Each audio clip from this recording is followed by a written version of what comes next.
श्री कृष्णा श्री कृष्णा श्री कृष्णा श्री कृष्णा।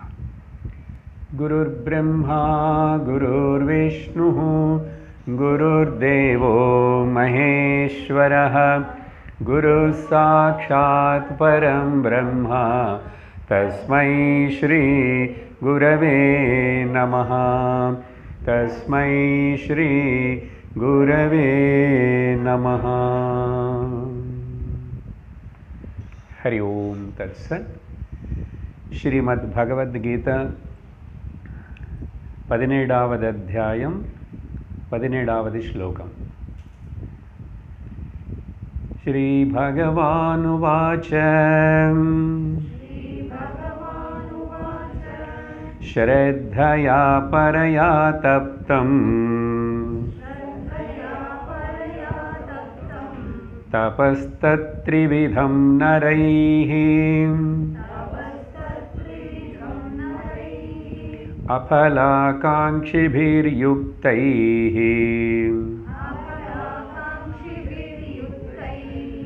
सात्विकं परिचक्षते।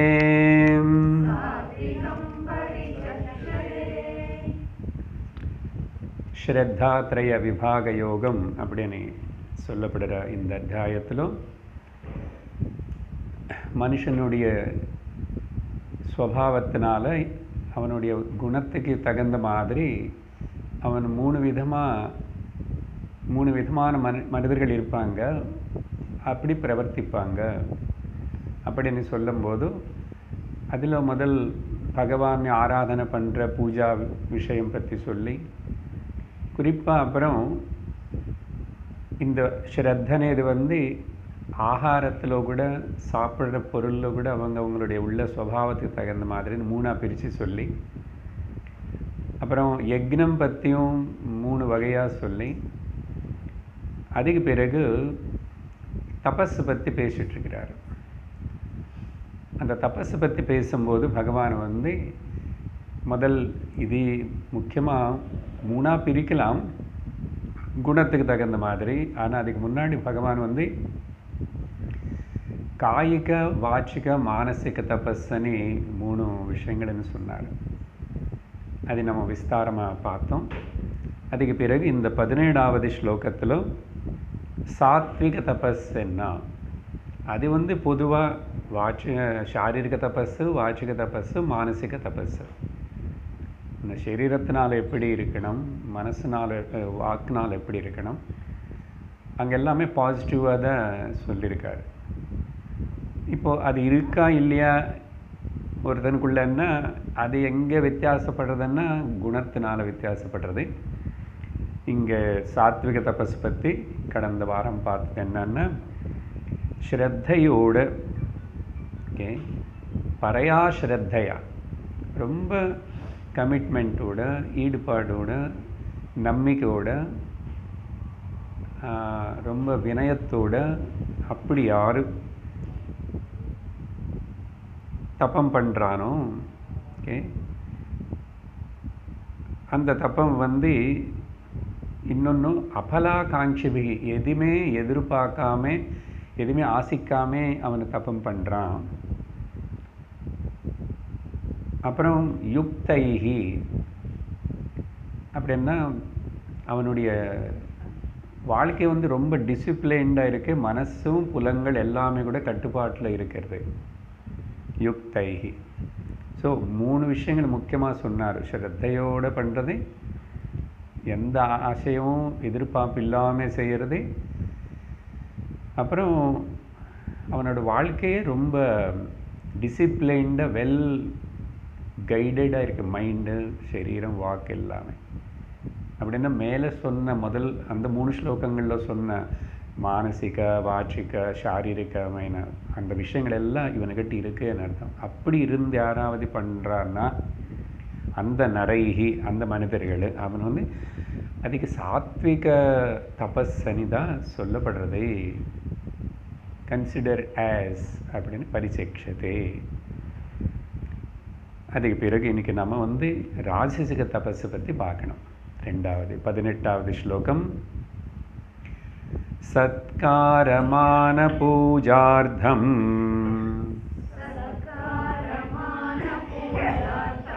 तपोदम्भेन चैव यत् क्रियते तदिह प्रोक्तम् राजसं चलमध्रुवम्.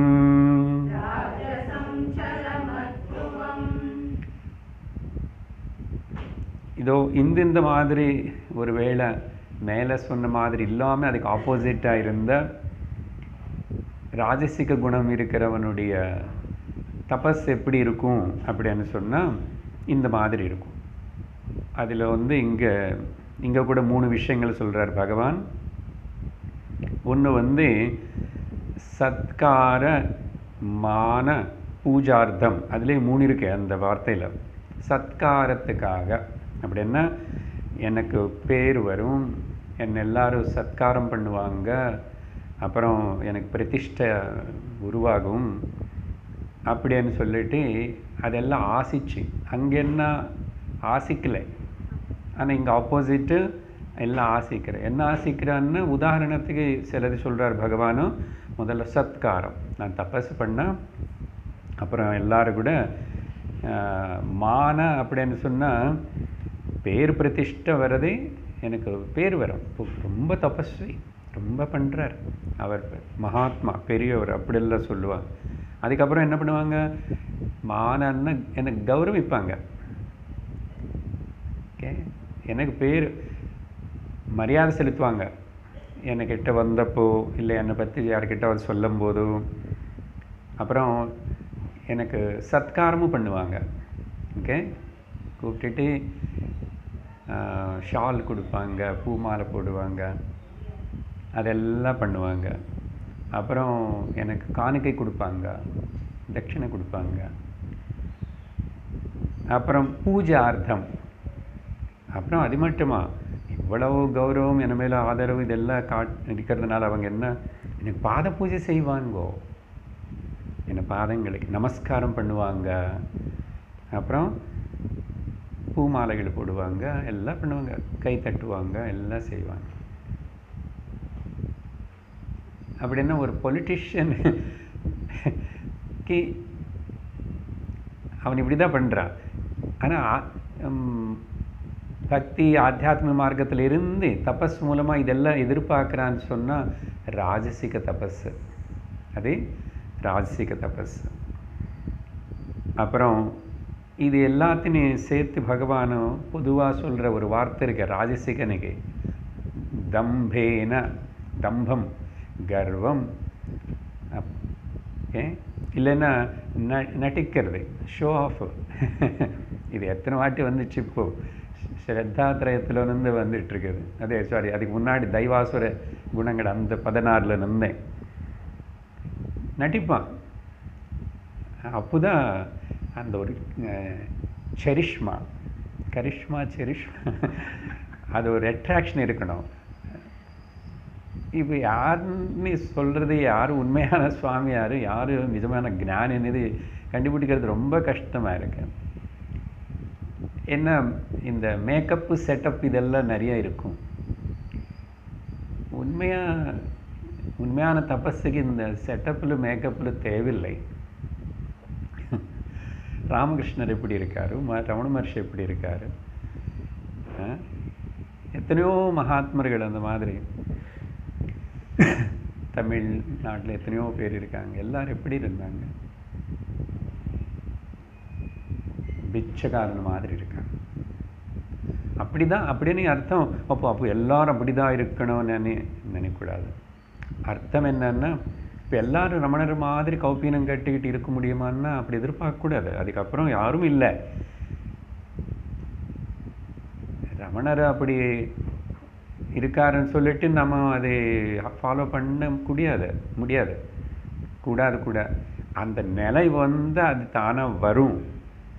ஒருத்தர் கேட்டார் ரமண பகவான் கிட்ட, பகவானே தபஸ் ஆத்ம ஜானம் அடையணும், என்கொயரி பண்ணணும், செல்ஃப் என்கொயரி இதெல்லாம்னா,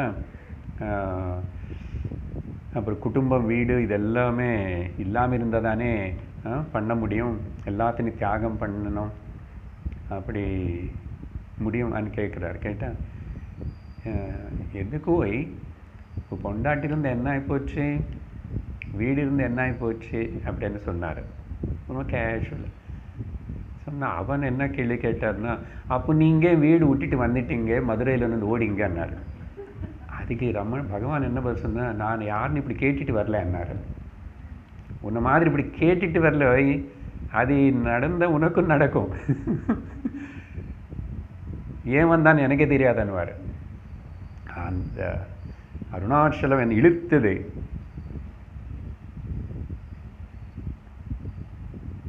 அப்படி ஆள் கொன்றது நீ சொல்கிறது அப்படி இல்லை, தமிழில் சொல்லுவாங்க இல்லையா, எனக்கு தெரியாது அசல் நீ தான் இங்கே வர வச்சுட்ட அப்படின்னு. அப்புறம் பிற்காலத்தில் எழுதுறார் அந்த அருணாச்சல பஞ்சரத்னமாவது இதில் அதெல்லாம் பார்க்கும்போதும் எனக்கு என்னை வலை போட்டு பிடிச்சி இழுத்துட்டு உன்னோட பெருமை லோகத்துக்கு தெரிய வைக்கணும்னு நான் இப்படி உட்கார வச்சுட்டேன். இதெல்லாம் அப்புறம் பாவம், அதுக்கு முன்னாடி பேசலை. ஸோ எதுக்கு இது உதாரணம்னா, தபஸு காட்டுக்கிறதுக்கு இல்லை, சகஜமாக இருக்கணும். ஞானம் இருக்கிற இடத்துல இது எல்லாமே இருக்காது. ஆனால் லோகத்தில் பார்த்தா இந்த மாதிரி நிறைய பேர் நம்ம பார்ப்போம். ஸோ சத்காரமான பூஜார்த்தம் அப்புறம் இந்த மாதிரி இருக்குது. என்ன சத்புருஷனே சொல்லணும் எல்லாரும். ஓகே. அப்புறம் நிறைய பேர் அவங்க ஃபோட்டோன்னு அவங்களே கொடுத்துருவாங்க, வச்சுக்கோங்கன்னு சொல்லிட்டு பூஜை வச்சுக்கோங்க. இதெல்லாம் இப்போ இந்த மாதிரி மேக்கப்பு இந்த மாதிரி செட்டப் பண்ணால் நிறைய இந்த கும்பமேளா யாத்திரை போகும்போது கூட பார்ப்போம் நிறைய கோவில்களுக்கிட்ட. இப்போ உண்மையான சன்னியாசியும் பிச்சைக்காரன் தான். ஏன்னா இப்போ அவங்களும் சன்னியாசி வேஷம் போட்டுக்கிறாங்க இல்லையா, உட்காடுறாங்க. ஏன்னா இது போட்டுக்கிட்டு இந்த நாட்டில் மதிப்பு இருக்கு, மக்கள் காசு போடுவாங்க. ஆனால் சன்னியாசி கூட பிச்சைக்காரன் மாதிரி இந்த லோகத்தில் வாழுவார். ரமணர் ஆசிரமம் இதெல்லாம் இருந்தால் கூட அவர் நான் இங்கே பரதேசின்னு சொல்லுவார்.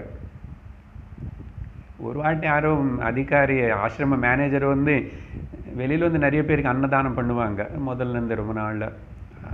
அந்த ஊரில் சுற்றுற எல்லாரும் அவங்க யாரோ தெருவில் சுற்றுறவங்க யாரும் இல்லாதவங்க பிச்சைக்காரனா சாதுவாக வேஷம் போட்டாங்க. எல்லோரும் லைனில் நிற்கிறோம். எல்லாருக்கும் அன்றைக்கி ஏதோ 12 மணிக்கு கரெக்டாக கொடுப்பாங்க. இப்போ கொடுப்பாங்க.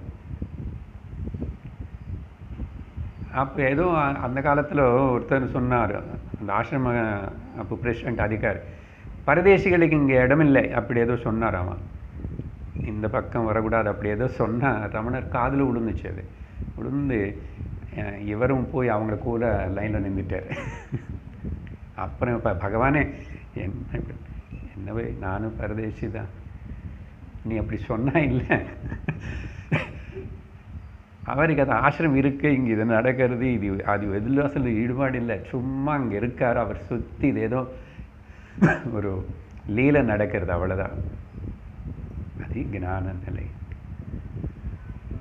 ஓகே. அப்புறம் அது ஏதோ நடந்துகிட்ருக்கும், மேனேஜ்மெண்ட்டும் அது இது கட்டடம் அதெல்லாம் எதில் ஈடுபட மாட்டார். ஏதோ சொல்லுவாங்க சரி அனுவார், அவ்வளோதான். எது கூட இது வச்சுக்க மாட்டார். சரின்னு ஊன்னு சொல்ல மாட்டார், ஆன்னு சொல்ல மாட்டார், ஏன்னு கேட்க மாட்டார். சரின்னா கேட்டேன், நீ சொன்னாய் நான் கேட்டேன், அவ்வளோதான். அதுக்கு அர்த்தம் சரின்னா ஏதோன்னு இல்லை. நான் ஓகேன்னு சொல்லலை, நோன்னு சொல்லலை. நோ எஸ்ஸுக்கு நோக்கி நான் அவர் அதீதர். ஓகே, கொஞ்சம் அப்படி போயிட்டோம் இங்கே. அப்போ அது கம்பேர் பண்ணி சொன்னால் தான் இங்கே விஷயம் என்னன்னு தெரியும். கும்பமேளா எனக்கு 2-3 வாட்டி போகிற பாக்கியம் கிடைச்சது. ஓகே, நீங்கள் கூட யாராவது பார்த்துருந்தா. நம்ம நாட்டில் அது ஒரு பெரிய விஷயம் பார்க்கணும். ஓகே, நம்ம தமிழ்நாடு நம்ம ஊரில் நடக்கிறது ஏதோ பார்க்குறோம். அங்கே உலகம் மொத்தத்தில் அப்படி அத்தனை பேர் அத்தனை நாள் அங்கே எல்லாம் பார்க்கும்போதும் தெரியும். பாரத நாடுடைய சம்ஸ்கிருதி எத்தனையோ வகையான வெரைட்டி பீப்புள் வருவாங்க. மகாத்மா எல்லா வகை இருப்பாங்க. இப்போ நமக்கு வந்து பெஸ்ட் எக்ஸாம்பிள்னு இல்லை, இங்கே இதுக்கு எக்ஸாம்பிள் எடுக்கணும். நிறைய பேர் அங்கே வந்து எந்த மார்க்கத்துக்கு சேர்ந்தவங்களோ, துணி கட்டுக்கினவங்களோ துணி கட்டுக்காதவங்க, முடி வளர்த்துக்கினவங்களும் முடி வளர்த்துக்காதவங்க, அந்த முடின்னு வந்து அப்படி எடுத்துட்டு அப்படி போட்டுட்டா எது தலைமுடியாவது தாடியாவது அது இங்கே வரைக்கும் தொங்கும். இன்னொருத்தர் இப்படி இப்படி இப்படி இப்படி இப்படி கட்டி கட்டி இங்கே வச்சுக்கிறான். நமக்கு இவ்வளோ முடி இருந்தால் மேனேஜ் பண்ண முடியல. நம்ம கஷ்டப்படுறோம், வளர்த்துக்கிறதுக்கு வளர மாட்டேங்குது. அவருக்கு எப்படி சரி.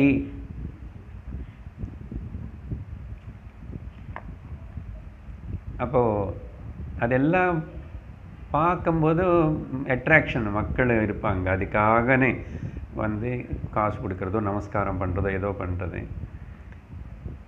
இப்போ அவர் உண்மை என்னன்னு நம்ம சொல்ல முடியாது, நம்ம டெசிஷன் இல்லை. சொல்கிறேன் பொதுவாக நான் பார்த்ததில் இன்னொன்று சுவாமிஜி கூட உதாரணம் சொல்லுவார். அது முள் ஒரு குழந்தைங்களை தள்ளிட்டு போகிற மாதிரி ஏதோ ஒரு வண்டி இருக்குது, அந்த வண்டியில் படுத்திருக்காரு ஒருத்தர். எல்லாம் சாம்பல் பூசிக்கிட்டு துணி கட்டுக்காதவங்கள தான் நிறைய அங்கே பேர் சுற்றிட்டுருப்பாங்க. அங்கே நாகாஸ் கீழெல்லாம் முள் காஞ்சி போன இந்த முள் செடி எதெல்லாம் போட்டு முள் நல்லா தெரியும், அது மேலே படுத்திருக்கார். அவரை எப்படி சமாளிச்சுக்கிறாரு, என்ன ப்ராக்டிஸ் பண்ணாரான்னு நம்ம விஷயம் இல்லை. சரி, முள் மேலே படுத்துக்கிட்டால் உங்களை தப்பசனை படுத்துக்குங்கோ, ஏன் பப்ளிக்கு வந்து காட்டணும்? நம்ம தப்பசனை பப்ளிக்கு ஏன் காட்டணும்? ஏன் அப்போ தான் காசு போடுறாங்களே. நடி ரோட்டில் வந்து அங்கே அப்படி ஏன் தபஸ் நான் பண்ணுறேன்னு அப்படி படுத்துக்கணும்? இப்படி பல வகையாக அங்கே வெரைட்டிஸ் இருக்கும். ஸோ கண்டிப்பாக அது தப்பு. ஆக்சுவலாக சரீரத்தை அப்படி அதுக்கு அடுத்த இதில் சொல்லுவார், சரீரத்தை அவ்வளோ கஷ்டப்படுத்தக்கூடாது. சரி, இதெல்லாம் சொல்லிட்டோம். இதனால் என்ன சொல்கிறாருன்னா கடைசியில் இதுதான் ராஜசிகமான கிரியத்தே தத் இக புரோக்தம் ராஜசம். அது ஆனால் அது என்னென்னா அது வந்து செலம்னா அது நித்தியம் கிடையாது. அந்த தபஸ்னால் ஏதாவது கொஞ்சம் ஏதோ பலம் வந்த மாதிரி இருந்தால் கூட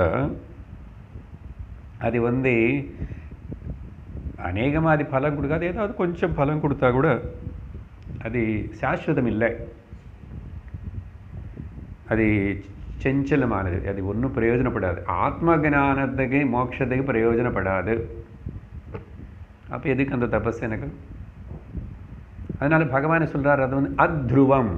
துருவம்னா ஃபர்ம், அது பிரயோஜனப்படுறது கிடையாது, அது சாஸ்வதமானது கிடையாது, அப்புறம் நல்ல பலமும் கொடுக்காது, ஏதோ கொஞ்சம் பலம் கொடுக்குற மாதிரி இருக்கலாம். ஸோ ராஜசம் அத்ருவம், சலம் அத்ருவம். இப்படி ராஜசிக தபஸ் பற்றி சொன்னார். நம்ம என்ன புரிஞ்சுக்கணும் இப்போ இதில் வந்து? நம்ம எந்த பகவான் விஷயத்திலாவது நம்மளுடைய சாதன அனுஷ்டான விஷயத்தில் எது பண்ணால் கூட அது ரகசியமாகவே இருக்கட்டும், யாருக்கும் தெரிய வேண்டாம். குருவுக்கு தெரியலாம், குரு கிட்ட சொல்லலாம், அப்படிதான். எப்படி சில விஷயம் டாக்டருக்கு மட்டும் லாயருக்கு மட்டும் சொல்லுவோமோ, ஆத்தியாத்மிக அந்த மாதிரி பப்ளிசிட்டி இருக்கக்கூடாது. ஸோ இந்த ராஜசிக இதில் முக்கியமாக பப்ளிசிட்டி. இது இன்னும் சிம்பிளாக சொல்லணும்னா இது தானம் பற்றி தனியாக வரும். எல்லாத்தையும் பப்ளிசிட்டி, பெரிய பெரிய பேனரு, பெரிய பெரிய போஸ்டர்ஸ் அதெல்லாம் வச்சுட்டு மக்கள் வர இடத்துல அப்படி பப்ளிசிட்டி பண்ணிக்கிறது. அதனால் நம்ம அந்த அளவுக்கு லோகத்தில் தெரியல, பட் நம்ம இருக்கிற இடத்துல நம்ம இது பண்ணுற அது பண்ணுறன்னு யாருக்கும் சொல்ல வேண்டியதில்லை. குரு என்ன சொன்னாரோ, நமக்கு எது சூட்டபுளாக இருந்ததோ, நான் ஆத்தியாத்மிகமாக ப்ரோக்ரெஸ் ஆகிறானா இல்லையா அது எப்படி தெரியும் சார்? அடிக்கடிக்கு நீங்கள் கேட்க மாட்டேறீங்க, தெர்மாமீட்டர் வச்சு பார்க்க மாட்டேறீங்க, ஏதாவது பிபி மாதிரி செக் பண்ண மாட்டேறீங்கன்னு. ஒன்றும் அதெல்லாம் பண்ண வேண்டியதில்லை. இங்கே சிரவணம் பண்ணும்போதே உங்களுக்கே தெரியும் கொஷின் பேப்பர் ஒரு நாள் கொடுக்கப்படுறது, ஆன்சர்ஸும் நீங்கள் எழுதுறீங்க, அதில் என்ன பாஸ் ஆயிடுச்சு உங்களுக்கே தெரியும். அதுதான் சீக்ரெட், ரகசியம் இந்த சத் சங்கத்தில். சொல்லாமே சொல்கிறது. புரியுதா? அதனால் கண்டிப்பாக செல்ஃப் அசஸ்மெண்ட் நடந்துகிட்ருக்கு. ஒரு சத் சங்கத்திலும் செல்ஃப் அசஸ்மெண்ட் பரீட்சை. ஓகே, இந்த ரிசல்ட்டு உங்களுக்கு தான் தெரியும், அவங்களுக்கு தெரியும், அவ்வளோதான். சரியா? அது கூட எங்கேயுமே சொல்ல வேண்டாம். அது ரொம்ப எனக்கு நல்லா 100க்கு 100 மார்க்குன்னு இருந்தால் கூட சொல்ல வேண்டாம். கொஞ்சம் குறைச்சலாக வந்தாலும் சொல்ல வேண்டாம், அவ்வளோதான். அப்புறம் 19வது ஸ்லோகத்திலும் தாமசிக தபஸ் 3வது வகை. மூடக்ராஹேணாத்மனோ யத்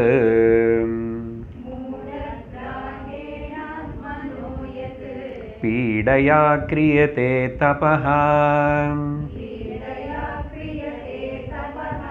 பரஸ்யோத்சாதனார்த்தம் வா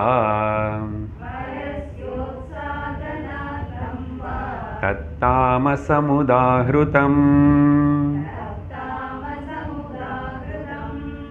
தத் தபஹ யத் கிரியதே, எந்த தபஸு இந்த விதமாக செய்யப்படுறதோ, ஓகே, எந்த விதமாக? முதல் ஆத்மனஹ பீடையா, இப்போ தானே சொன்னால் சரீரத்தினே ரொம்ப கொடுமைப்படுத்துறது, டார்ச்சர் பண்ணுறது பல வகையான. இதையும் நிறைய பேர்னு பார்ப்போம். ஓகே, அதுக்கு தான் இப்போ உதாரணம் சொன்னான், அந்த கும்பமேளையில் அங்கே காட்டுக்கிறார். எதுக்கு? அதுக்கு சொன்னான், எதுக்கு காட்டுக்கணும்? நீ தப்பது நாங்கள் எங்கே படுத்துக்கோ. ஆனால் இப்போ இங்கே அதே உதாரணம் எடுத்துக்கிட்டா, இங்கே ஏன் அவ்வளோ கொடுமைப்படுத்தணும்? யார் சொன்னாங்க? எதுக்கு அப்போ முள்ளு மேலே படுத்துக்கணும்? எதுக்கு நெருப்பு மேலே நடக்கணும்? எங்கே சொல்லலையே சாஸ்திரத்தில்.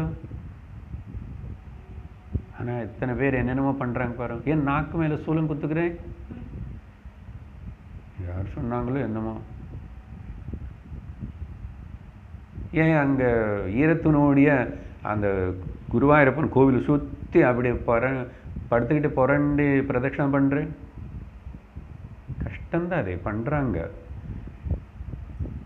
அவ்வளோ கஷ்டமானதெல்லாம் சரீரத்தினை ரொம்ப கஷ்டப்படுத்திட்டு டார்ச்சர் பண்ணிலாம் செய்வாங்க. நல்ல அமைதியாக சத்சங்கத்துக்கு உட்காந்துக்கும் சம்மத்தை ஃபேன் போட்டு எல்லாம் உங்களுக்கு செயிர் கூட போடுவோம். குரு கீழே உட்காந்தாலும் பரவாயில்ல, உனக்கு செயிர் தருவோம். அப்படிதான் சில நாள் நடந்துச்சு. அவருக்கு ஒன்றும் இல்லை. ஆனால் என்ன ஆயிடுச்சுன்னா, எல்லாரும் தெரிய மாட்டுறாங்க. அப்புறம் இது வந்துச்சு, எல்லாரும் தெரியணும் இல்லை, நம்ம பார்க்கணுமே பேசும்போது. புரியுதா? அதனால ஆத்மனகன்னா அவன். இங்கே ஆத்மான அர்த்தம் ஆத்மாவுக்கு யாரும் எந்த தொந்தரவு பண்ண முடியாது.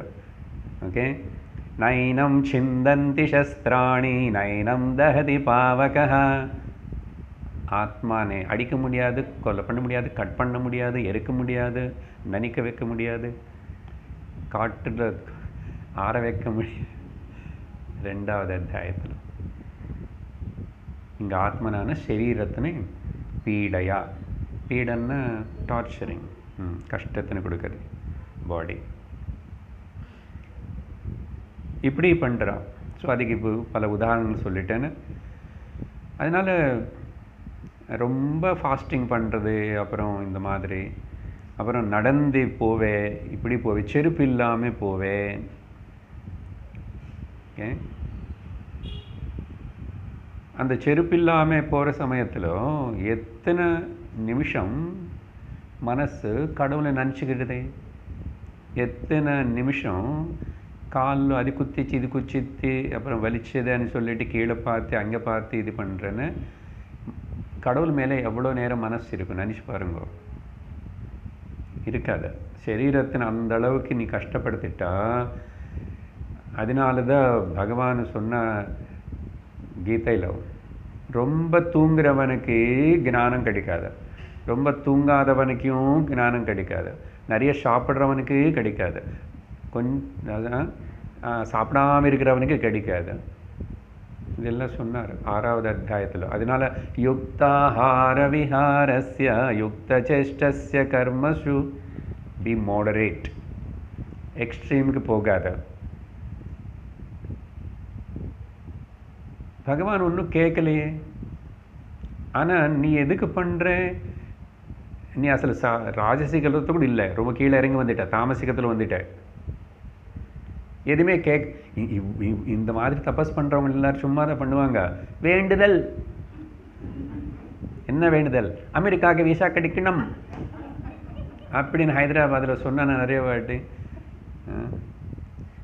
விசா பாலாஜி அங்கே ஒரு பெரிய ஃபேமஸ் டெம்பிள், ஆமாம், நான் பார்க்கல, சுவாமி நம்ம பார்த்தாங்க, சொன்னாங்க கூட்டம். விசா அவனுக்கு எப்படியோ அப்படி வந்துச்சு. சுத்து இந்த யங்ஸ்டர்ஸு அவங்களே வீசா கஷ்டம் தானே, அது ஒரு பெரிய ப்ராப்ளம் இல்லை, அவ்வளோ சுலபமாக கிடைக்காது. சில வாட்டி சில ஏதோ ப்ராப்ளம் லூப்போல் கண்டி சொல்லிகிட்டே இருப்பான். அதனால் இந்த மாதிரி லேட் பண்ணாமல் சீக்கிரம். அது வேறு கல்யாணம் பண்ணிக்கிட்டு ஹஸ்பண்ட் அங்கே இருக்க, பொண்ணு இங்கே இருக்க, போகணும், வீசா கிடைக்கணும். அதனால் இந்த மாதிரி இதுக்கு தானே வேண்டுதல் அண்ணாவே. நீ என்னமோ அதான் வேண்டுதல், அதுக்கு பேர். நான் வேதமோ வேண்டுகிறேன், அதனால நான் இது பண்ணுறேன். அதுக்கப்புறம் நீ கொடுத்துரு, நான் இது விட்டுடுவேன் அடிச்சது. அப்புறம் என்ன வேண்டுதல் திரும்பி வேணுமோ அப்போ திரும்பி ஏதாவது பண்ணுவேன். இதுக்கு என்ன சொல்கிறதுன்னா அடம் பிடிக்கிறதுன்னு அர்த்தம். குழந்தை அடம் பிடிச்சுக்கும் பாரு, கீழே படுத்துக்கிட்டு கலாட்டா பண்ணும், அம்மானு விடாது, ஷேர் இப்படி எடுத்துட்டு அப்படி பண்ணி இப்படி பண்ணி. எல்லோரும் நீங்கள் பண்ணியிருப்பீங்க, நம்ம எல்லோரும் பண்ணிட்டோம், நான் நிறையவே பண்ணேன். ஒரு கது வச்சு பட்ட பட்டு பட்டு நடிப்பேன், பின்னாடி உடஞ்சிடும். அந்த காலத்தில் சுண்ணாம்பு வீடு, அது அந்த ஏஜ் சின்ன வயசு. பின்னாடி சாரி பிடிச்சி எடுத்துகிட்டே இருக்கிறது. பஜாருக்கு போன ஷாப்பிங்க்கு ஏதாவது வாங்கி கொடுக்கணும், நாகிங்கு. கடவுள் கூட இப்படி பண்ணுறேனே, இது அந்த மாதிரி தான். ஓகே, அழுமூஞ்சி அடம் பிடிச்சி சாதிச்சுக்கணும் பார்க்குறேன் அப்படின்னு பகவான் திட்டுவார். பீடையா ஆத்மனஹா. அப்புறம் மூடகிராகேண, ஏன் இவனுக்கு என்ன இந்த மாதிரி போகல, கிளாஸுக்கு போகல, சத்சங்கத்துக்கு போகல, பகவான் சொன்னது கேட்கல, என்னமே கேட்கல. யாரோ எங்கோ எங்கள் ஊரில் யாரோ சொன்னாங்க, அதாவது 10 பேர் பண்ணுறாங்க, நானும் பண்ணுறேன்னு. எதுக்கு மூடகிராகேணன்னா மூர்க்கன், பிடிவாதம். அப்படிதான் சில பேர் நம்ம வீட்டில் இருப்பாங்க, ஹஸ்பண்ட் சொன்ன ஒய்ஃப் கேட்க மாட்டேன், ஒய்ஃப் சொன்ன ஹஸ்பண்ட் கேட்க மாட்டா. சில இடத்துல யாத்திரைக்கு போனால் கூட சண்டை தான் நமக்கு. வேண்டாடி இந்த அளவுக்கு பண்ண அந்த அம்மா, நான் இதெல்லாம் முடிக்கிற வரைக்கும் சாயங்காலம் நாளைக்கு சாப்பிட மாட்டேன். அப்புறம் அது உளுந்து மயக்கம் வந்துட்டு இவருக்கு தானே கஷ்டம். அப்படியே அப்புறம் சிவராத்திரி ராத்திரி முடிச்சா இப்படி இருப்பேன் அப்படி இருப்பேன். பார்த்துக்கணும், உன்னோட கெப்பாசிட்டி பார்த்துக்கணும். இதெல்லாம் அடுத்தவங்களை தொந்தரவு பண்ணக்கூடாது, ஒன்று நீ டார்ச்சர் பண்ணக்கூடாது. அதுக்கப்புறம் சிவராத்திரி தூங்கல, அப்புறம் 2 நாள் தூங்கிட்டே இருக்கேன். அப்போ வேண்டாம், ஏன்னா நான் வேலைக்கு போகணும். அப்போது உனக்கு இந்த தபசு லாய்க்கு இல்லை. அதனால தான் மௌனமாக இருக்கணும்னு சொன்ன அர்த்தம், யாருன்னு பார்க்கவே கூடாது, நோ இன்ட்ராக்ஷன் இல்லாமல் இருந்தால் மௌனமாக இருக்கணும். இல்லைன்னா பண்ணக்கூடாது. நீ தனியாக ஆசிரமத்தில் இருந்து ஓகே வேணுமன்னா அங்கே சாப்பாட்டு அங்கே வச்சுட்டு போயிடுவாங்க, அந்த மாதிரி ஆசிரமம் ஏதோ இருக்குது நிறைய பேர். அப்படி யாருன்னு பார்க்கல, யாரு கூட இன்ட்ராக்ஷன் கிடையாது, சர்வெண்ட்டி யாரு கூட எதுவுமே இல்லை. அப்போது கவனிச்சா தெரியும், நீ உள்ளுக்குள்ளே எவ்வளவோ பேசுவே, செல்ஃப் ஷார்ட்டரிங் நிறைய இருக்கும். அது கவனிக்கணும். கவனித்து அப்புறம் அது ஏன் இப்படி பேசிட்டு இருக்கு, அது சாதனை ஆகிடும். கொஞ்சம் ஒரு லெவலுக்கு கொஞ்சம் அதெல்லாம் தேவைதான். அப்புறம் நான் மௌனமாக இருக்கணும், ஆனால் வீட்டில் தான் இருக்கணும், எல்லோரும் வருவாங்க, அப்புறம் எல்லாருக்கிட்ட அப்படின்னு அப்புறம் ஏது சுவாமிஜி இது நிறைய எக்ஸாம்பிள் சொல்லுவார். ஏர்போர்ட்டில் ரிசீவ் பண்ணுறதுக்கு வந்தார் ஒரு பிரம்மச்சாரி தான், ஆத்தியாத்ம மார்க்கத்தில் இருக்கணும் தான், மிஷனில் இருக்கும்போது சுவாமிஜி வந்தார். வரும்போது ஏதோ ஆட்டோவோ டாக்ஸியில் வந்தார். அந்த டிரைவருக்கு பேசலை, டிரைவர்கிட்ட எதுவுமே பேசலை, ஒன்றும் சொல்ல மாட்டாரு, எங்கே இருக்கிற சொல்லலை, ஃபோனு பேச மாட்டார். பாடாகி போச்சு சுவாமிஜிக்கு. அப்போ நீ ஏன் வெளியில் வரேன், அங்கே எங்காவது உட்கார வேண்டியதானே. அப்போ சுவாமிஜி கேட்டாரம்மா, டிரைவர் கேட்டா, இந்த பிரம்மச்சாரி கூட உனக்கு நல்ல ஆயிடுச்சு. ஆமாம் சுவாமிஜி, போதும்னு ஆயிடுது. அப்புறம் 2-3 நாள் ஆயிடுச்சு. சுவாமிஜி அங்கே போனார். இவர் அந்த ஊருக்கு வராரு ரிசீவ். அப்போ இவருக்கு ஏதாவது தேவைப்பட்ட யாருக்கிட்ட சொல்கிறது என்ன.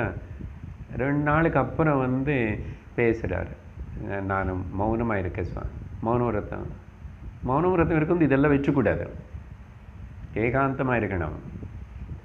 இதெல்லாம் கார்ட்டூன் பண்ணுவார் சுவாமிஜி, ஸ்பிரிச்சுவல் கார்ட்டூன். இந்த மூட கிராஹேணன்னா சத்தியம் என்ன அசத்தியம் என்ன, ஆத்மா அனாத்மா விவேகம் இல்லை. அசல் இதெல்லாம் பண்ணி என்ன சாதிக்க போகிறேன். இந்த ராஜசிக தபஸு தாமசிக தபஸ் எல்லாத்தினால அகங்காரம் ஜாஸ்தி ஆகும். அகங்காரத்தின்னு ஸ்ட்ரென்தன் பண்ணுறதுன்னு அது தபஸ் இல்லை. தபஸ் மூலம் அகங்காரம் உடைஞ்சு போகணும், முதல்ல குறையணும், கருங்கி இல்லாமல் ஆயிடணும். அது தபஸ், கவனிச்சுக்கணும்.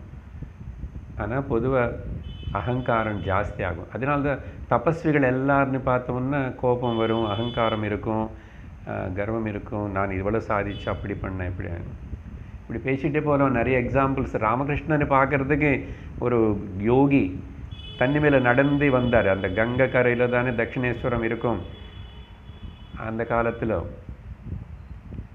அப்புறம் ராமகிருஷ்ணர்கிட்ட எத்தனையோ பேர் வருவாங்க. அவர் அப்படி எல்லாரும் கூட சமம் அப்படி தான் இருப்பார், போவாங்க வருவாங்க. வந்தவங்களே அவர் கூட வந்தவங்களே யாரோ சொன்ன பெரிய யோகி, இவர் சித்திகள் எல்லாம் இருக்கு அவருக்கு. ராமகிருஷ்ணர் இந்த மாதிரி இதில் பதில் பேச மாட்டாங்க மகாத்மார்கள். ரமணர் கூட இந்த மாதிரி யாராவது ஏதாவது சொன்னால் அதுக்கு பதிலே சொல்ல மாட்டார், கம்முன்னு இருப்பார். அப்போ அவர் நான் எப்படி வந்தானு தெரியுமா கேட்குறாரு. என்ன கேட்கணும், அவங்களுக்கு கேட்டால் நான் சொல்லணும் அப்படின்னு. அதெல்லாம் கேட்க மாட்டாங்க மகாத்மர்களுக்கு தெரியும். என்ன ஜப்பிடி வித்தியான்னார் இல்லை, இதெல்லாம் ஜப்பிடி வித்தை, உருப்படு வித்தை காட்டு, எனக்கு இந்த மாதிரி எல்லாம் வேண்டான்னார் அருணாச்சலம். அவர் அப்போ நடந்து வந்தோம். சரி, ராமகிருஷ்ணர் இனிமேல் கொஞ்சம் இவனுக்கு கூட பேசி தான் சொல்ல. சரி, அந்த தண்ணி மேலே நடந்து வர்றதுக்கு நீ எவ்வளோ வருஷம் தபஸ் பண்ணனா? 12 வருஷம். அந்த சித்தி அடையிறதுக்கு 12 வருஷம் உன்னோட வாழ்க்கையில். 4 நாள் அந்த காலத்தில் 4 நாள் கூட இருக்காது, ஒரு அணா இருக்கு அந்த காலத்தில் இருக்கு. கொடுத்த அந்த போட்மேனை கொண்டு வந்து இங்கே விட்டிருப்பான். அவனுக்கு ஒரு 4 நாள் கடிச்சது அவனும் பார்ப்பான். 12 வருஷம் இதுக்கு. சரி, என்ன ஆச்சு? இப்போ அது காட்டுக்கணும்னு இருக்குல்ல, சின்ன கொஞ்சம் சாதிச்சாவே காட்டுக்கணும். பார்த்தீங்களா? இதெல்லாம் தாமசிக ராஜசிக தபஸ்கள். மூடகிராகேண. அதுக்கப்புறம் அடுத்தது இன்னொன்று என்னன்னா வா உத்சாதனார்த்தம், அடுத்தவங்களன்னு அடிக்கிறதுக்கு, நாசனம் பண்ணுறதுக்கு. முக்கியமாக இதுக்கு தான் அந்த பிளாக் மேஜிக்கு, விச் கிராஃப்ட்டு, இப்படி எல்லாம் பேத்த பூத பிசாச்சங்கள் எல்லாத்தையும் ஆராதிக்கிறது. எதுக்குன்னா இன்னொருத்தர் மேலே பழி வாங்கணும். இதெல்லாம் இருக்க பண்ணுவாங்க. பலி கொடுக்கறது அதெல்லாம் தாமசிக்கும். ஸோ அடுத்தவங்களே உற்சாதனார்த்தம்னா அடுத்தவங்களே நாசனம் பண்ணுறதுக்கு அடிக்கிறதுக்காக செய்கிற தபஸ். பரஸ்ய உற்சாதனார்த்தம் பரஸ்ய. அப்படி இந்த மாதிரி யாராவது தபஸ் பண்ணுறாருன்னா அதுக்கு பேர் தாமச தபஸ்ன்னு சொல்லப்படுறது அர்ஜுனா. அதனால ரமணர் பற்றி இவ்வளோ நிறைய சொல்லிட்டேன். எனக்கு இந்த தபஸ் விஷயம் பற்றி சொல்லும்போது இப்போ தானே சொன்னால் அகங்காரத்தினே இந்த நானு தோன்ற அகங்காரம் போய் உண்மையான நானு தெரியறதுக்கு அதுக்கு தபஸ். அதில் தபஸில் பெஸ்ட்டு தபஸ் என்ன அப்படின்னு சொல்லும்போது உபதேச சாரத்தில் ஒரு ரமணர் சொன்னது என்னன்னா, அகமபேதகம் நிஜ விபானகம் மஹரிதம் தபோ ரமணவாகியம். கடைசி ஸ்லோகத்தில் அகமபேதகம்னு இந்த அகங்காரம் உடஞ்சி போகணும், இல்லாமல் ஆகணும். நான் தபஸ் பண்ணேன், நான் சாதித்தேன், நான் கேட்டேன், நான் காட்டுறேன், அது போகிறதுக்கு தான் தபஸ். அகமபேதகம், அபேதகம்னா இல்லாமல் இருக்குது. அதுதான் அது போயினாதான் நிஜ விபானகம், பரமார்த்த உண்மையான அகம். அந்த அகம் வந்து சுத்த அகம், பரமாத்மா. அதே இந்த போக்கி ஐ கிடையாது. போக்கிரி தமிழில் வச்சுக்கிறோமே, பொய்மையாரான போக்கிரியான இந்த ஐ கிடையாது. இது எப்பவுமே ப்ராப்ளம் தான். இதுதான் மஹதிதம் தபோ. ஒரே வார்த்தையில் சொல்லிட்டார், இதுதான் மகா தபஸ், பெரிய தபஸ். இதுதான் ரமனுடைய வார்த்தை, ரமணவாகியம். சரி, இப்படி தபஸ் பற்றியும் பகவானும் கவனிச்சுக்கணும். நம்ம ஆத்தியாத்மிக மார்க்கத்தில் நடக்கணும். விரும்பினவங்க, பக்தி இருக்கிறவங்க, கடவுளை நம்புறவங்க, ஏதோ நல்ல ஒரு மதத்தில் இருந்து அனுசரிச்சுட்டு ஹிந்து தர்மத்தில் இருக்கிறோம். ஆனால் இதில் ஹிந்து தர்மத்தில் என்னென்னா ஒரு பெரிய அட்வான்டேஜ் இருக்குன்னா மல்டி ஃபேசட். என்ன சொல்கிறது, பல வகை, அவ்வளோ ஃப்ரீடம் கொடுத்துருக்காங்க. நீ இப்படியாவது பண்ணிவா, அப்படி பண்ணிவா, மொத்தத்தில் அப்படின்னு சொல்லிட்டு they have given so much freedom.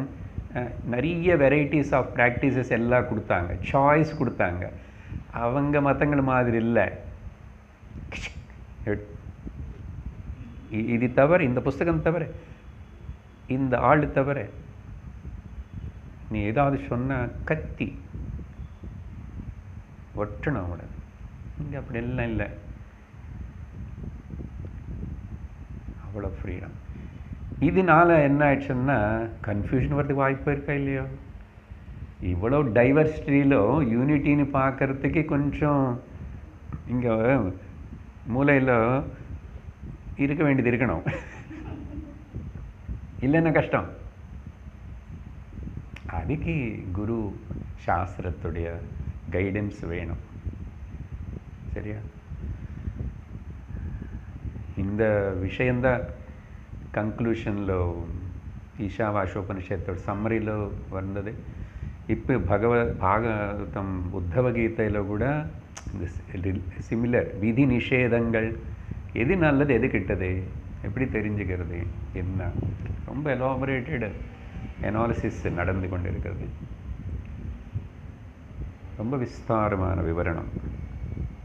சரி, அப்படி அதுக்கு பிறகு தானம் பற்றியும் பகவான் சொல்கிறார்.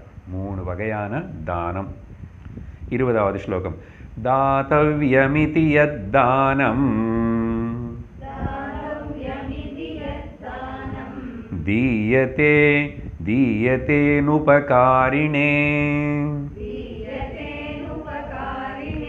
தேசே காலே ச பாத்ரே ச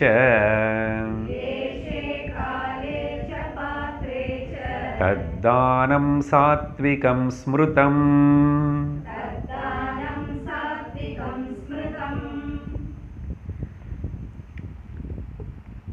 பகவானுடைய கிருப்பையினால் நினச்சி பண்ணதில்லை, பட் நிறைய வாட்டி கவனிக்கும்போது அப்படி நடக்கும்.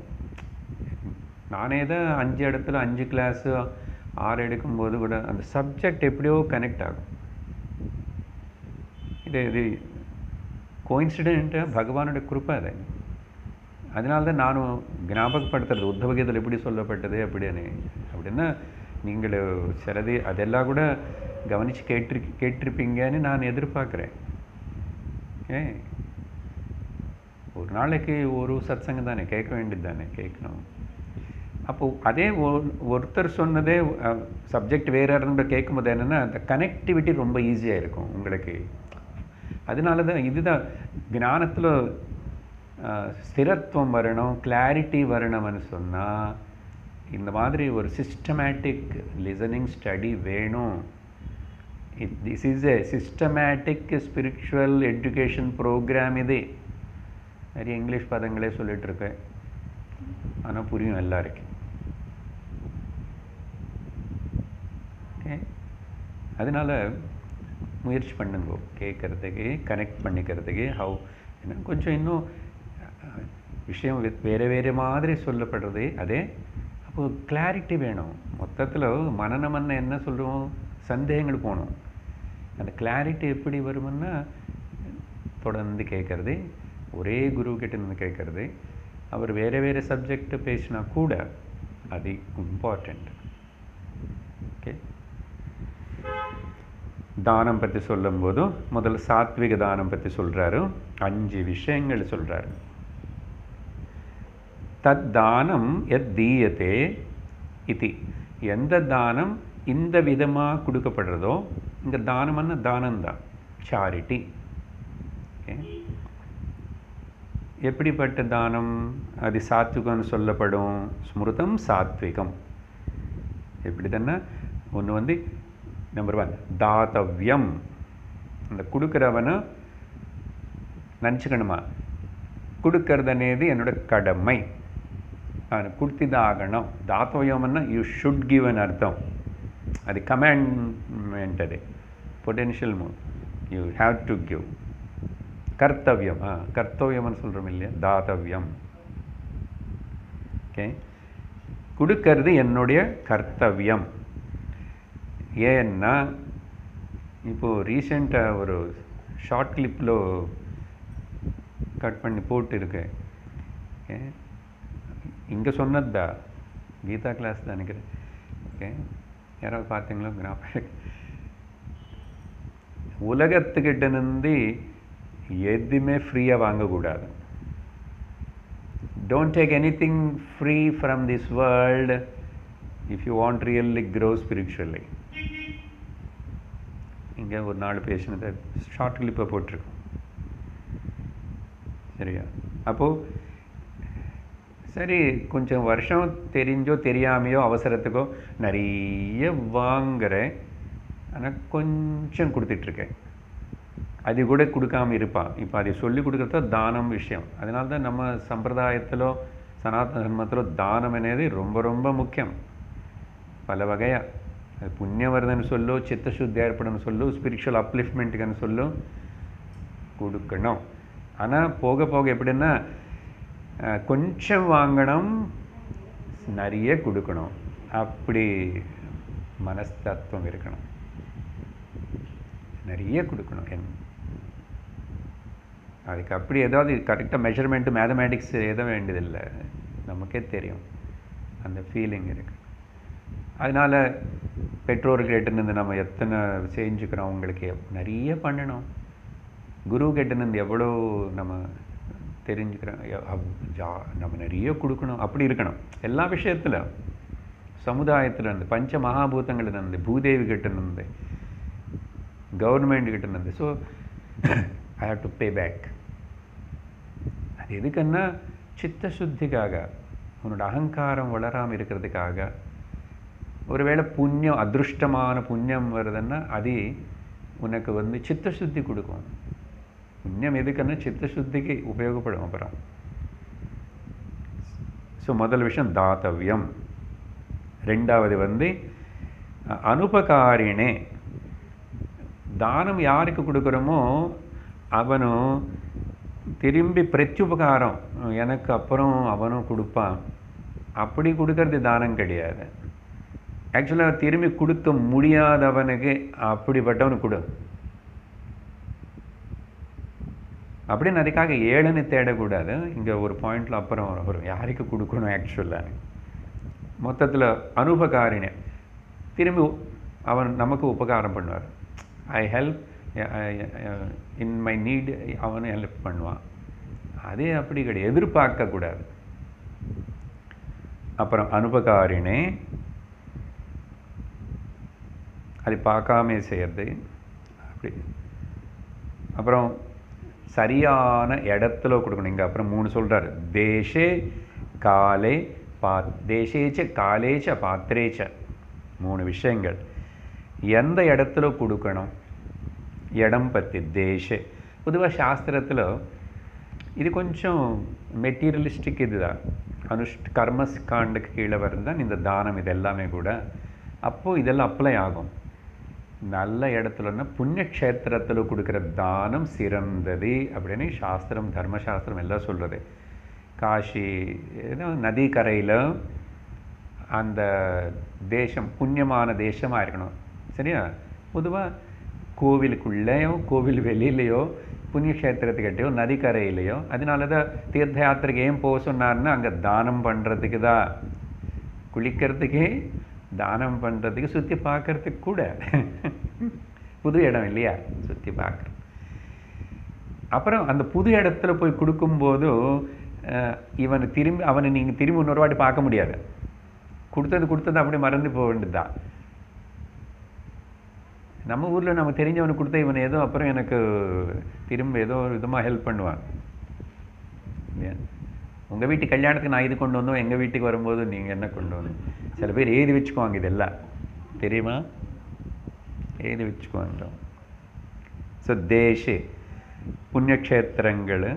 அப்புறம் அந்த தேசன்னா ஓகே அது போதும். காலேச்ச காலம் கூட புண்ணிய காலமாக இருக்கணுமா. புண்ணிய காரியங்கள் நடக்கிற காலத்தில். அதனால தான் குழந்தை பிறந்த உடனே தானம் பண்ணணும். பாகவதத்தில் பார்த்தீங்கன்னா கிருஷ்ணன் பிறந்த உடனே ஜெயிலில் இருக்கிற வசுதேவனை கூட மனசில் 10,000 ஏதோ கணக்கு அத்தனை கோக்கள்னு மானசீகமாக தானம் பண்ணார் பிராமணர்களுக்கு. வெளியில் போக முடியாது. இப்போது அங்கே ஒரு பாயிண்ட் இருக்கு, மானசீகமாக நிறைய இடத்துல அந்த ராஜாக்களாவது எனிபடி வீட்டில் குழந்தை பிறந்தாச்சுன்னா அந்த தானம் என்ன உனக்கு கிடைச்சதில்லை உடனே அது எப்படியோ பிராமணனை கூப்பிட்டு அது தானம் பண்ணணும். இல்லை ஏதோ அந்த ஒரு வாரம் கழிச்சோ ஒரு மாதம் கழிச்சு தானம் பண்ணணும். பார்த்தீங்களா? என்ன எனக்கு பிரசாதம் கிடைச்சதில்லை, குழந்தை பிறக்கிறதுன்னு என்ன. அதனால காலேச்ச. அப்புறம் ஸோ புண்ணிய காரியங்கள் நடக்கிற காலம் பற்றி சொல்லும் போது சாஸ்திரத்திலோ அந்த உத்தராயண புண்ணிய காலம், பீஷ்மர் வந்து வெயிட் பண்ணிட்டு இருக்கிறாரு, சங்கராந்தி பொங்கல் சமயம், அதெல்லாம் உத்தராயணம். ஓகே,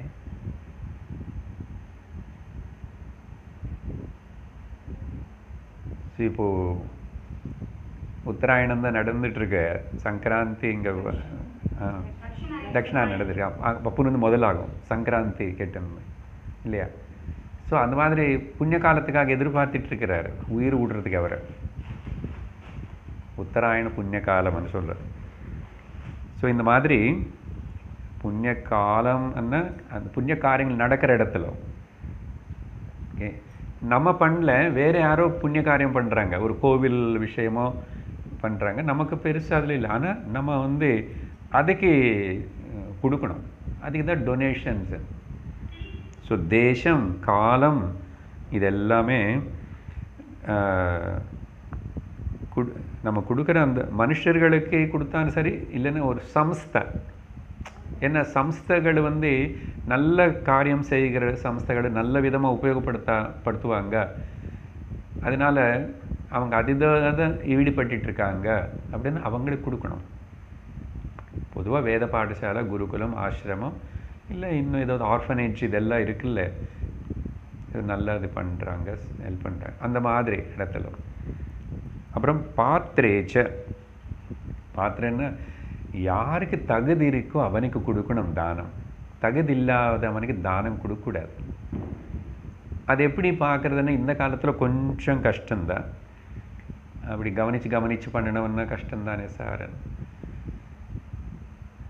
இன்னொரு விதமாக சொல்லணும்னா ஆத்தியாத்மிக மார்க்கம் சீக்கர், சின்சியர் சீக்கருக்கு இதெல்லாம் அவ்வளோ சீரியஸ் எடுத்துக்காமல் அப்படி கொடுத்துரும். இப்போ அதுக்காக வெயிட் பண்ணி பாத்திரத்தை இருகன்னு பாத்திரத்தைன்னா இவன் குடிக்காரனா ஜூதக்காரனா என்ன பண்ணுறான்னு எதுக்கு உபயோகப்படுத்தாருன்னு தெரிஞ்சுக்காம கொடுக்கக்கூடாது. அப்படி என்ன இப்போ யாருக்கு கொடுக்குறதுன்னு சந்தேகம் வரும். ஸோ பாத்திரத்தை இன்னொன்று விஷயம் என்னன்னா எப்போ காலம்னு சொன்னால் நான் அதுக்கு இன்னொரு பாயிண்ட். எப்போ காலம்னா புண்ணிய காலம் தீர்த்த யாத்திரைன்னு இல்லை. எப்போ மனசில் கொடுக்கணும்னு வந்துச்சோ அது நல்ல காலம், உடனே கொடுத்துரும். அதுக்கு பாரதத்தில் கர்ணனும் கிருஷ்ணனுக்கு நடுவில் ஒரு கதை இருந்தது. அதனால் அவர் குளிச்சிட்ருக்கா கர்ணனும் சோப்பு எல்லாம் பூசிக்கிட்டு, அப்போ கொடுக்குறேன்றா. கிருஷ்ணன் சொன்ன நீ நல்லா முடிச்சுட்டு இல்லை நான் குளிச்சதுக்கு அப்புறம்னா எனக்கு மனசு மாறிட்டேன். அதனால தான வீர சூரகர்ணா விருது பலது இருக்கு அவனோட வாழ்க்கையில். அதனால உடனே திரும்பி மனசு மாறும். அப்போது மனசில் எப்போ கொடுத்துடணும்னு தோணுச்சோ அப்போ கொடுத்துரும். அது நல்ல காலம் அப்படின்னு எடுத்துக்கணும். சரியா? அப்புறம் இடம் காலம்னு சொல்லும்போது இன்னொன்று சிம்பிள் பாயிண்ட் சொல்கிறேன். தீர்த்த யாத்திரைகளுக்கு போகக்கூடிய சக்தி இருக்கிற சமயத்திலேயே வயசில் தீர்த்த யாத்திரைகள்லாம் போகணும். ஏன்னா புண்ணியக்ஷேத்திரங்கள் கொடுக்க சொன்னாங்களே, அப்போ புண்ணியக்ஷேத்திரங்கள் பார்க்கறது புண்ணியமும் வரும் அங்கே தானம் பண்ணுறதுக்கு. ஆனால் தீர்த்த யாத்திரை புண்ணியக்ஷேத்திரத்துக்கு போகிறதுக்கு வயசு ரொம்ப ஆனதுக்கப்புறம் போக முடியாது.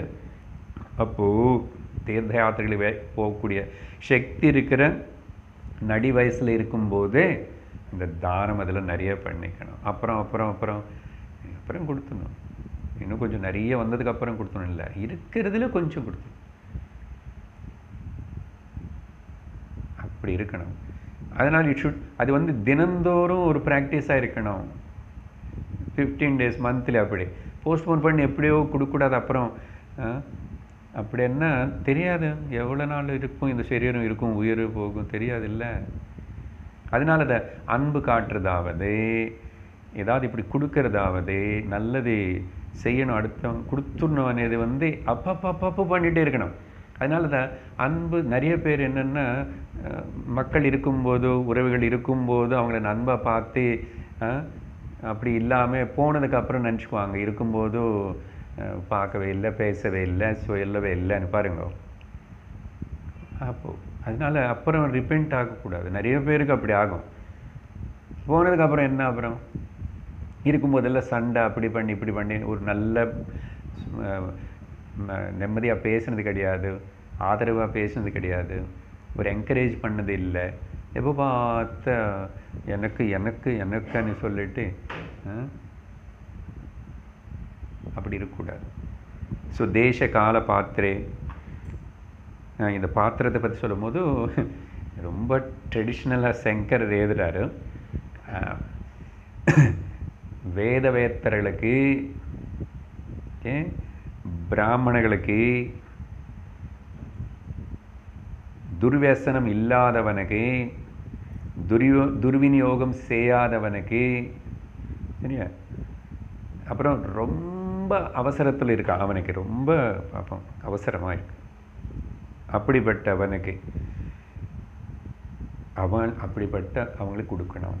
பொதுவாக தானம்னா இங்கே சங்கர் சொன்னது பார்த்தா ஷடங்கவித் வேத பாரகே, த வைஸ் பீப்புள் யாரு? வேதமே. ஏன்னா அவங்க சமுதாயத்துக்கு அந்த வேதத்தினை வச்சுக்கிட்டு பல வகையாக க்ஷத்ரிய வைஷ்ய சூத்ர 3 வர்ணங்களின் எல்லாத்தையும் நல்லபடியாக அவங்களுக்கு கைட் பண்ணி அவங்களுக்கு வேண்டியதெல்லாம் கர்மங்களும் செய்ய வச்சு எதெல்லாம் நல்லதே அப்படின்னு சொல்லி அந்த ஒரு கிராமத்தில் இருக்கான் ஒரு பிராமணன்னா அந்த கிராமத்தில் இருக்கிற 3 வர்ணங்கள் அவளும் இந்த பிராமண வர்ணம் சொன்ன மாதிரி கேட்டு நடந்துக்கணும். அந்த காலங்க. இப்போ அடிப்பாங்க, பிராமணன் சொன்ன அடிப்பாங்க. இப்போ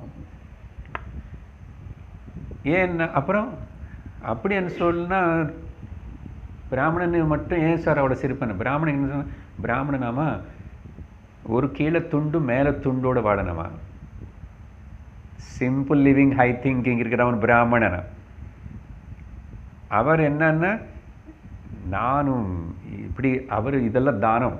அவரோட ஞானம் மொத்தத்தினையும் மக்களின் சரியான வழியில் நடத்துறதுக்காக செய்கிறான். அந்த விதமான மனசில் வச்சுட்டு தான் சொல்கிறார் சங்கரர். அப்படின்னா பிராமணனும் வேதவேத்த ஒருக்காகவும் சமுதாயத்துக்கு எந்த விதத்திலும் கடுதல் செய்ய மாட்டான். அப்போது அவனுக்கே நிறைய கொடுத்துட்டேன்னு அவன் வச்சுக்க மாட்டார் முதல். அதனால தான் அந்த கிராமத்தில் இருக்கிற அந்த பிராமணன் ஒரு காலத்தில் அப்படி தான் இருந்தது. அவன் அந்த எல்லாருக்கும் உதவி பண்ண அவர் அவருடைய ரட்சணை, அவருடைய போஷணை, அவருக்கு வேண்டிய சாப்பாட்டுக்கு வேண்டியது இந்த கிராமத்தில் இருக்கிற இந்த 3 வகையான மக்களுக்கு பார்த்துக்கணும். அதே மாதிரி சந்நியாசினி கிரகஸ்த வானப்பிரஸ்தனுக்கு முடியாது, இவங்க பார்த்துக்கணும். கிரகஸ்தனுக்கு என்ன ரெஸ்பான்சிபிலிட்டி தெரியுமா? கிரகஸ்தன் பிரம்மச்சாரிக்கும் பிக்ஷை கொடுக்கணும். ஒருவேளை வானப்பிரஸ்தனுக்கு கூட அந்த நிலைக்கு வந்தாச்சுன்னா அவனுக்கு கொடுக்கணும், சன்னியாசிக்கு கொடுக்கணும். அதனால கிரகஸ்தனுக்கு பெரிய ரெஸ்பான்சிபிலிட்டி இந்த சமுதாயத்தில். இந்த மனசில் வச்சுட்டு தானம் అనేది சொல்லப்பட்டது கிரகஸ்தனுக்கு தான். பிரம்மச்சாரி என்ன தானம் பண்ணுவான்? அவனுக்கிட்ட காசு இல்லை. சன்னியாசி என்ன பண்ணுவான்? அதனால இங்கே பாத்திரன்னு பகவான் சங்கரர் அது சொல்கிறார். சரியா? இதுக்கு ஆப்போசிட்டை பார்க்கும்போது நமக்கு தெரியும். அப்போது ஜென்ரலி நம்ம துரியோதனுக்கும் கொடுக்குறது யாருக்கும் அது கொடுக்கக்கூடாது. அப்படி சரி. அடுத்தது ராஜசிக தானம். அப்புறம் அங்கே சொன்ன மாதிரி இந்த தபஸ்ஸுன்னு பப்ளிசிட்டி பண்ணக்கூடாதுன்னுமா, இந்த தானம் பண்ணுறது கூட சாத்விக தானத்தில் எந்த பப்ளிசிட்டி இருக்கோ அது இருக்கக்கூடாது, அனௌன்ஸ்மெண்ட் இருக்கக்கூடாது. ரைட்டிங் ஆன் சம்வேர், கல் மேலே எதுங்கோ, டியூப்லைட் மேலே எதுங்கோ, வெளிச்சம் தெரியலன்னு பரவாயில்ல. நிறைய கோவிலில் பார்த்தா சிகப்பு கலரில் டியூப்லைட் மேலே ஏது இருக்கும், ஃபேன் மேலே ஏது இருக்கும். கொஞ்சம் விட்டுட்டா சுவாமி மேலே எதுங்க சார், அது ஒன்று தான் பண்ணுறதில்லை. இல்லை எங்கே பார்த்தா இருக்கும். கீழே நடக்கிற இடத்துல கல் மேலே இல்லை ஏது போட்டேன். இதெல்லாம் பண்ண மாட்டான். சாத்விக தானம் பண்ணுறவன் எந்த ஆர்டிகிள்ஸ், பேனர்ஸு, ரைட்டிங்ஸு, ரைட்டப்ஸு, பப்ளிஷிங் இது எல்லாம் கிடையாது. ஆனால் ராஜசிக தானம் இதெல்லாம் வரும். யத்து பிரத்யுபகாரார்த்தம் பலமுத்திஷ்ய வா புனः தீயதே ச பரிக்ளிஷ்டம் தத்தானம் ராஜசம்ஸ்மிருதம். பாரு, மேலே சொன்னதுக்கு ஆப்போசிட்டாக சிலது சொல்கிறேன். இங்கே ஒரு 3 பாயிண்ட்ஸ் தான் சொல்கிறாரு. இந்த மாதிரி யாராவது கொடுத்தா அதுன்னு ராஜசிக தானம்னு நீ புரிஞ்சுக்கணும். என்ன அது? பரிக்ளிஷ்டம் தீயதே, தலையிழுத்து பல்லு கடிச்சுக்கிட்டு வயிற்றில் எரியுது, கம்பல்ஷன், இஷ்டமில்லாமல் வெறுப்பத்தோட துக்கத்தோட போ தொலைஞ்சிடு. அப்படி சில வாட்டி அப்படி வெளியில் சொல்ல முடியல, ஆனால் உள்ள எரியுறது. இஷ்டமில்லை, கிளிஷ்டம், பரிக்ளிஷ்டம், நார்மல் கிளிஷ்டம் இல்லை. ஐயோ போயிடுதே, இது கொடுத்து தான் ஆகணுமா, கவர்மெண்ட்டுக்கு டேக்ஸ் கட்டி தான் ஆகணுமா, அப்படி என்ன பண்ண முதல். அப்புறம் ரெண்டாவது பிரத்யுபகாரார்த்தம். அங்கே பிரத்யுபகாரம் எதிர்பார்க்கலை இல்லையா? சாத்விகத்தில் பிரத்யுபகாரம்னா திரும்பி எக்ஸ்பெக்டிங் த ரிட்டர்ன் ஹெல்ப். என்ன ரிட்டர்ன் ஹெல்ப்பு? 80G கிடைக்கும், அதனால கொடுப்பேன். பேரலேஜி மாதிரி ஏடிஜி. நிறைய பணக்காரனெல்லாம் ஏடிஜிக்காக தான் கொடுப்பாங்க அங்கங்கே. அது ஒன்றும். அப்புறம் கொடுக்குறோம், எங்கள் அம்மா பேரில் கொடுக்குறோம், அந்த பிளாக்கு மேலே எங்களை பேர் வைக்கணும். பெரிய பெரிய பில்டிங்ஸ், பெரிய பெரிய இடத்துல சவுல்ட்ரிஸ் இதெல்லாம் கொடுப்பாங்க. ஆனால் அது முதல்ல அது ஒத்துக்கணும். அப்புறம் எங்கள் பேர் சொல்லி இப்படி அனௌன்ஸ் பண்ணி அந்த 10 குழந்தைகளுக்கு ஸ்காலர்ஷிப் கொடுக்கணும். பல வகையும் இதெல்லாம் ராஜசிகம் நிறைய இருக்கும். எப்பவுமே மெஜாரிட்டி ராஜசிகம் தானே சொல்லியிருக்கோம். மெஜாரிட்டி ராட்சசர்கள் அங்கே சொன்னோம். நம்ம எல்லோரும் பொதுவாக, நம்ம எல்லோரும் ஒன்று நம்ம இல்லை, நம்ம அது எல்லாத்தையும் தாண்டி வந்த பொதுவாக நமக்கு சுற்றி இருக்கிற ஜனாபா மக்களுக்குள்ளே பார்த்தீங்கன்னா நிறைய பேர் மிடியோக்கர்ஸ் தான், நடுவில் இருக்காங்க. பரிக்ளிஷ்டம் தீயதே பிரத்யுபகாரார்த்தம். அப்புறம் பிரத்யுபகாரார்த்தம் வா புனக, அது என்ன அர்த்தம்? அவன் திருப்பி கொடுப்பான், எனக்கு ஏதோ ஒரு விதமாக திருப்பி கொடுப்பான்னு அர்த்தம். இதான் ஏடிஜி எனக்கு கன்செஷன் வரும், டேக்ஸ் இதாகாது. ஓகே, அப்படி வேறு வேறு ஏதாவது எக்ஸ்பெக்டேஷன். அப்புறம் ஆர் உத்திஷ்ய பலம். இங்கே திரும்பி உத்திஷ்ய பலம்னு எக்ஸ்பெக்டிங் த ரிசல்ட்னே வருதுன்னு அர்த்தம். இங்கே வந்து தானத்தினால புண்ணியம் வரும், புண்ணியம் வரும். அப்போ நான் சொர்க்கத்துக்கு போவேன் புண்ணியம் வந்தால். ஓகே, ஒரு பக்கம் நிறைய ஏதேதோ பண்ணிகிட்ருக்கேன், இதனால் ரொம்ப எனக்கு தொந்தரவு வரக்கூடாது இல்லை, பனிஷ்மெண்ட் வரக்கூடாது இல்லை, அதனால கொஞ்சம் பக்கம் இதையும் பண்ணுவேன். இது பண்ண அதே இது நியூட்ரலைஸ் ஆகிடும் அப்படின்னு உத்திஷ்ய பலம். ஓகே, தானத்தினால. அப்புறம் என்னுடைய பூர்வ ஜென்ம பாப்பங்களோட ஏதாவது இருந்து அது கூட கொஞ்சம் எல்லாம் சரியாகி போயிடும். ஆனால் சாஸ்திரத்தில் ஒரு வாட்டி இப்படி தான் பேசுவோம், சொல்லுவாங்க சில மகாத்மாக்கள் எல்லாரும், நீ இது பண்ணு இது உனக்கு சரியாயிடும் அப்படி எல்லாம் சொல்லுவாங்க. அது எதுக்குன்னா அசல் அது சொல்லலைன்னு அப்புறம் நீ கொடுக்கவே மாட்டேன், அப்புறம் உனக்கு வடியே கத்தியே வராது, ஏதோ எப்படியோ தப்பிச்சுக்கணும் இல்லையா. அதனால தான் சில பேர் சொல்லுவாங்க. அது வந்து நம்ம வந்து அதுக்கு ரொம்ப சத்தியம்னு எடுத்துக்கக்கூடாது. அர்த்தவாதம், அது டெம்பரரி தற்காலத்துக்கு கொடுத்த ஒரு ரெமிடி, ஒரு சொல்யூஷன் மாதிரி. அதனால் அங்கே அவர் அப்படி சொன்னார், இவர் இப்படி சொன்னாருன்னு சொல்லக்கூடாது. உத்தவ கீதையில் கிருஷ்ணர் என்ன சொல்கிறாருன்னு கேளுங்க, உங்கள் டவுட்ஸ் எல்லாம் தீர்ந்து போயிடும். எனக்கே ஆச்சரியமாக இருக்குது, அவ்வளோ ஒரு ஸ்லோகம் பார்க்கும்போது எப்படியெல்லாம் சொல்கிறாரு. நமக்கு என்ன இந்த எது நல்லது எது கிட்ட, துராச்சாரம் என்ன சதாச்சாரம் என்னென்னா, அது எவ்வளோ நாளைக்கு அது அதிலே மாட்டிக்கிட்டு இருக்கணுமா, புண்ணியம் பாப்பத்திலே மாட்டிருக்கணுமான்னு எல்லாத்தையும் சொல்லி சொல்லி சொல்லி வேணும் வேண்டான்றார். தாண்டி போகணுமன்னார், திரிகுணாதீத்தன் ஆகணுமன்னார்ல, அந்ததுக்கு அங்கே லிங்க் பண்ணுறாரு கீதையில்.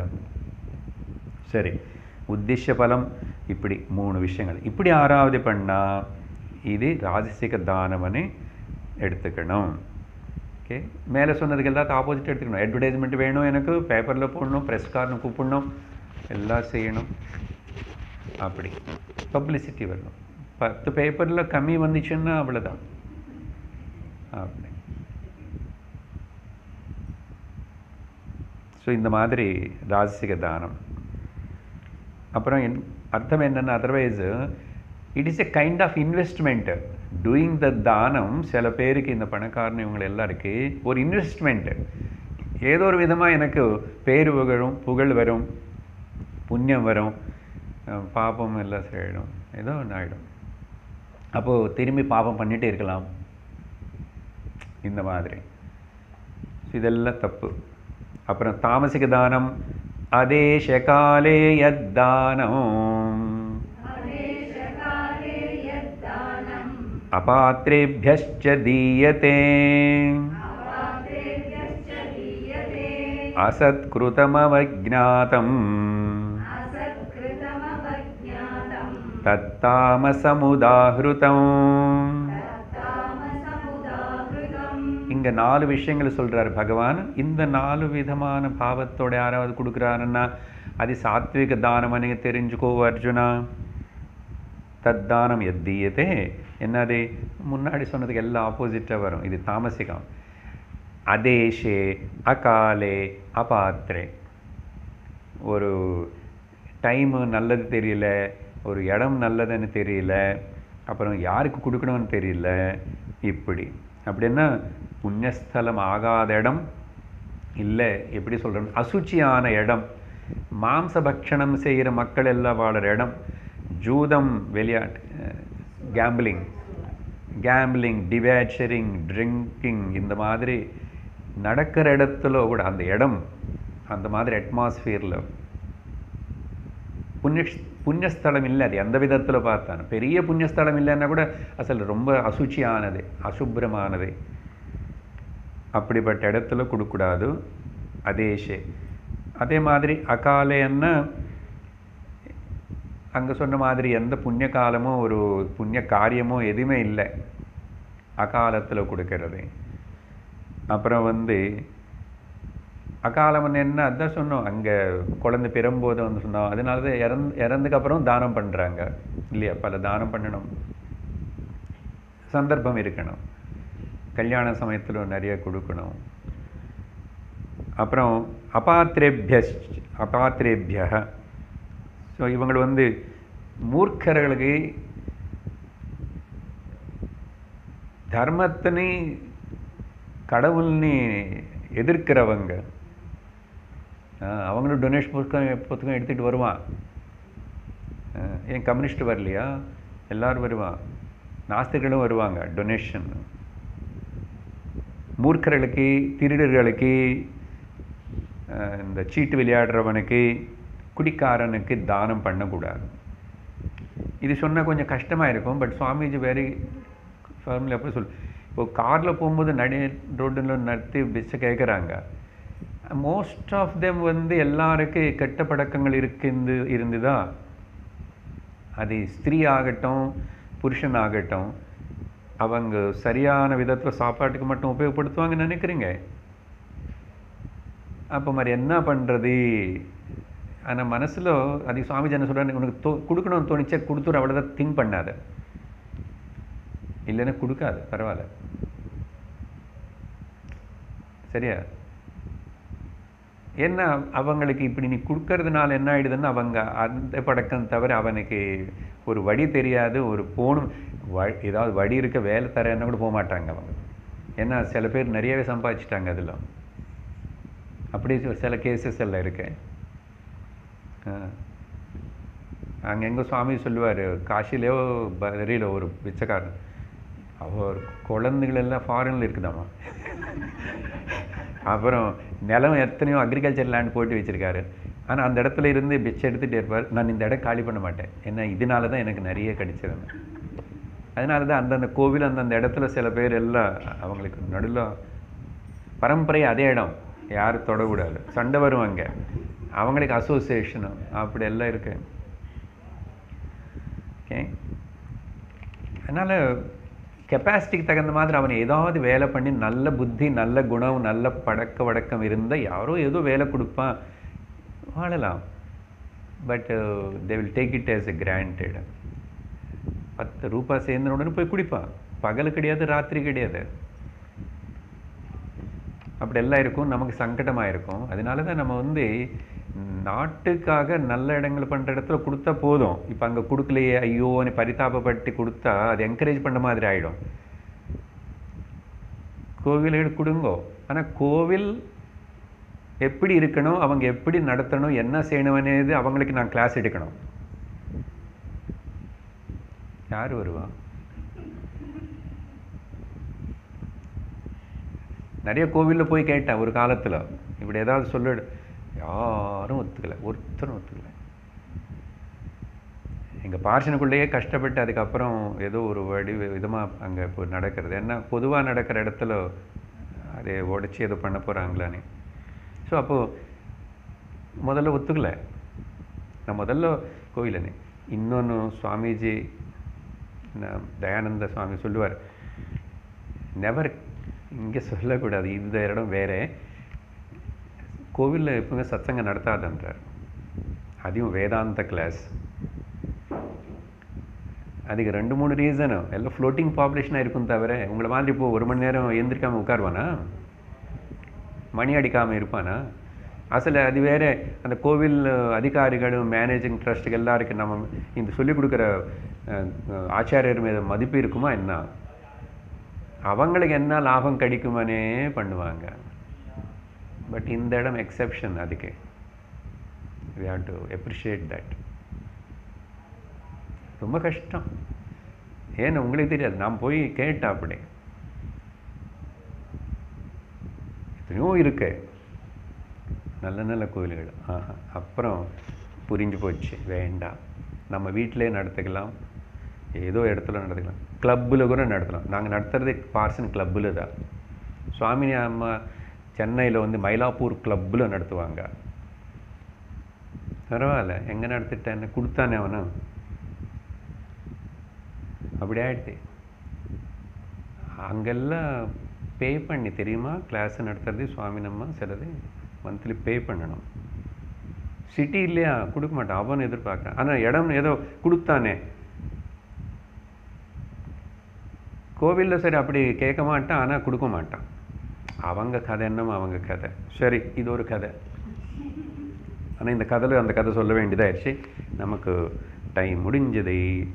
அர்த்தம் ஜஸ்ட் டோல்ட் ஆல்ரெடி.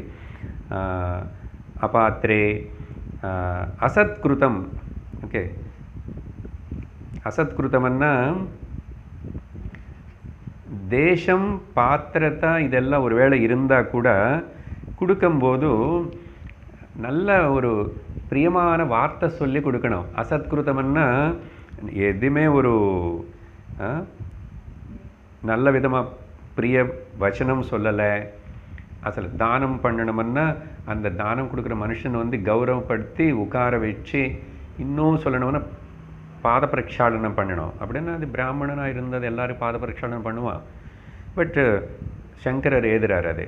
பட் அந்த அளவுக்கு நம்ம இப்போ எதிர்பார்க்கலன்னா கூட அவங்கள உட்கார வச்சு மரியாதையோட ஒரு நல்ல வார்த்தைகள் சொல்லி அப்படி அன்பாக கொடுக்கணும். அப்படிப்பட்ட ஒரு எந்த இதுவுமே கிடையாது. முகம் கூட பார்க்கல, ஈவன் ஃபோட்டோ பார்த்துக்கிட்டு.